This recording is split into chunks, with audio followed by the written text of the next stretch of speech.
పుచ్చిపోయి, పాడైపోయి, విరిగిపోయిన పంటి ముక్కల్ని తీయించుకోవాలా? అక్కర్లేదా?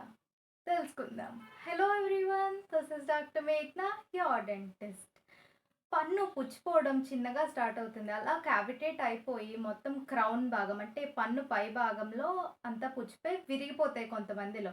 కానీ కొన్ని ఇయర్స్ అలాగే కట్టించుకోకుండా, పీకించుకోకుండా వదిలేస్తారు. సో, పేషెంట్స్ నొప్పి లేదు కదా! ట్రీట్మెంట్ చేయించుకోక్కర్లేదు కదా! అనుకుంటారు. నొప్పి లేకపోతే ఇన్ఫెక్షన్ లేదని కాదు. ఈ పన్ను పుచ్చిపోవడం వల్ల పక్కన హెల్తీగా ఉన్న టీత్ కూడా పుచ్చిపోయే అవకాశం ఉంది. అండ్ పన్ను క్రౌన్ పోర్షన్ అంతా విరిగిపోయి పాడైపోవడం వల్ల దీనికి అపోజిట్‌గా ఉన్న టీత్ ఈ ప్లేస్‌లోకి రావడానికి ట్రై చేస్తాయి. దానివల్ల పై పన్నుకి ఎముక సపోర్ట్ కూడా పోయి పంటి నొప్పి వచ్చే ఛాన్సెస్ కూడా ఉన్నాయి. ఈ పక్కనున్న పళ్ళు కూడా ఆ ప్లేస్ ఆక్యుపై చేయడానికి చూస్తాయి.